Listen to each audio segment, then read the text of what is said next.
What's up mga master, yan pig casting tayo dito sa barangay Palo Bandera, Calatagan, Batangas. Kapag hagis na nga pala ako tapos nakahuli tayo ng isang honeycomb grouper. Medyo hindi ako napag-video gawa ng umuulan kanina yan ang nakakapote pa nga ako. So tumila kaya nakapagbuhay ako. 1 hour casting lang tayo dahil paalis din tayo. Yan sa Palo Bandera, wari din sa may SMP. SMP sa may MPA pala, Mangrove Protected Area. Ayan. So yung kadais nito Steve's Beach Resort. Ayun no, yan yung maraming parang mga kubo-kubong yan, yung cottage na yan. So hindi na ako makakarating doon dahil tinawagan ako, paalis daw kami, biyahe ako papuntang Balayan sa Ayang. Saktong dating ko sa spot tinawagan ako, biyahe daw ako. So ayan, sana madagdagan yung huli nating isang piraso bago tayo umuwi. Ayan, hindi lang sa tabi-tabi, dito lang ako nakahuli, doon sa gitna wala eh.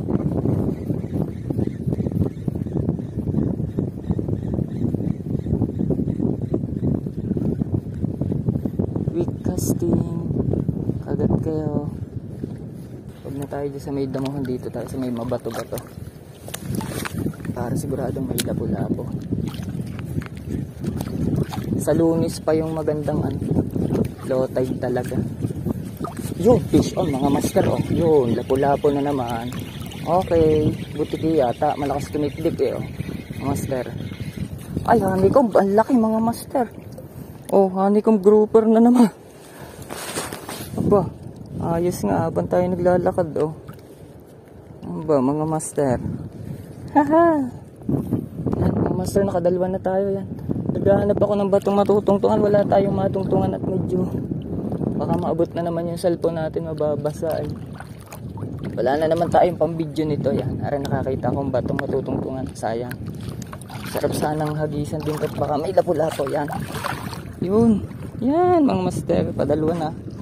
Grabe mga master, subong-subo yung duro, nilunok, nasa lalamunan, hirap tanggalin. Mga master, hagis ulit tayo. Nagtagal bago tayo nakapagkas, nagbuhol-buhol kasi masyadong nalunok ng lapu-lapo. Yung yung hook natin, hirap tanggalin, wala pa naman akong plies yan. Order na nga ulit tayo ng plies at sadyang pagkahirap ay pagka ganyan lulunok. Pag mano-mano tatanggalin. May bato dun, baka hindi nakita ulitan natin. Minsan kasi hindi nakukuha sa isang hagis lang eh, kailangan mo ulitan sa 2-3 na buwelo pa sila.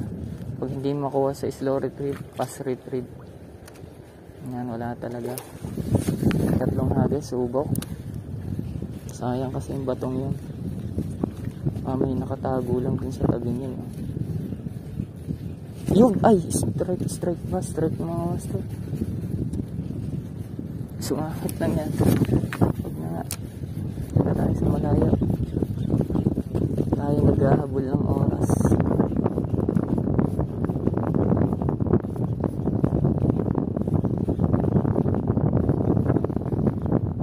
Yung fish on mga master. Oh, fish on dito lang. Oh, ay laki, butiki. Grabe naman ari mga master, pagkakalaking butiki. Oh, tatanggal na. Oh, sa labi lang siya na sabitan. Ay, haba. Akala ko yung pagkakalaking honeycomb ba yung haba. Grabe ang butiking aray.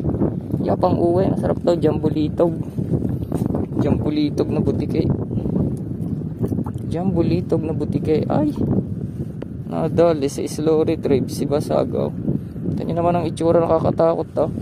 Ang ulo ay mukhang dinosaur eh. Parang T-Rex eh, lalaki pa ng ngipin. Sayang mga master, mabibitin tayo ng pangangawil.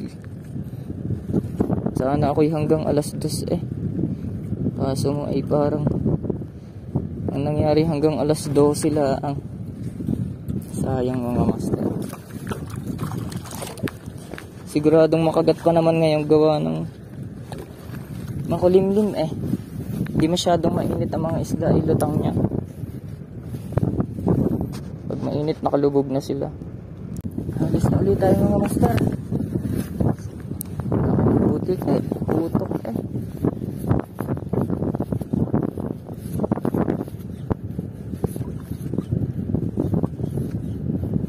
Pagka ganun, kahit butike, pagka ganitong kalalaki ay ayos na. Tuko na eh, hindi na butike.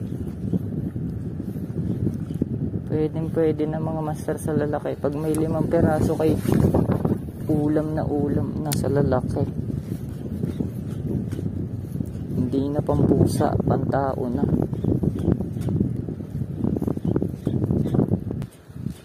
Yo, fish on mga master.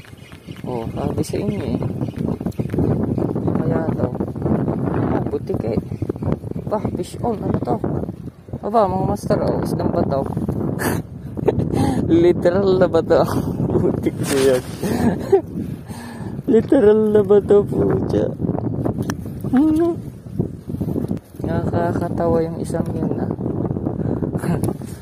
Literal na ba to eh?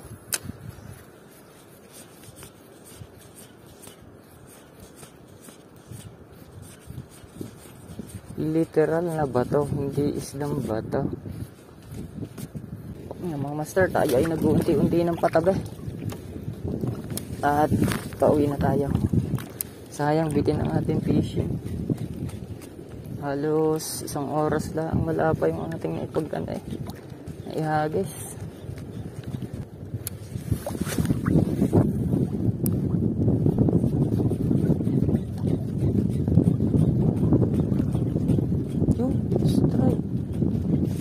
Yun, ay pusa. Sayang mga master. Kumabtila ang linis sa malalim-lalim na are. Asul. Hindi natin ito maabot kanina ng hagis eh. Baka may snapper din eh. Yun, ay sayang. Strike mga master, laki. Hindi na tamaan. Sayang yun ah.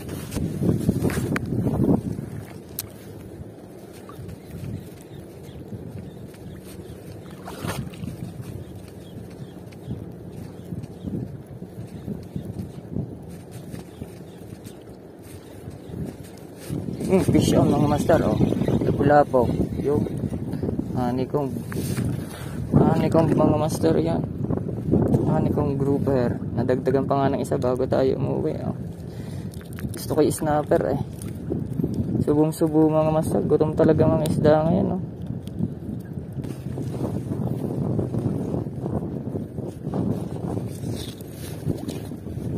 Honeycomb grouper, pandagdag na rin yan.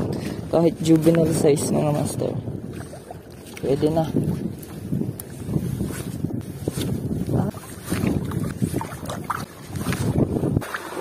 So yan mga master, tapos na yung ating 1 oras sa pangangawil. Uwi na tayo, gawa ng may biyahe pa tayo eh. Yan lang ho yung ating nahuli mga master oh. Aray. Oh ha, naka-4 na peraso rin tayo eh oh. 3 honeycomb grouper at 1 malaking butike. Yan. Nakapagpahabol pa tayo ng 1 maliit na lapu-lapo. Isinama ko na rin. At pauwi na, sayang din naman. 2.5 fingers na rin. So ayan ho. Ang ating fishing sessions ngayong araw na ito. Maraming salamat ho sa walang sawang sumusuporta sa aking mga video at laging nag-aabang. Pasensya na ho, hindi talaga makapag-video ng ayos at sira ng aking cellphone. At ayan, pagka nakaipon-ipon tayo na pambili ng magandang camera o kaya bagong cellphone yan, makapag-video ulit tayo. Salamat po sa inyong walang sawang suporta mga master. Ingat po tayo palagi. Maraming salamat po. Fish on.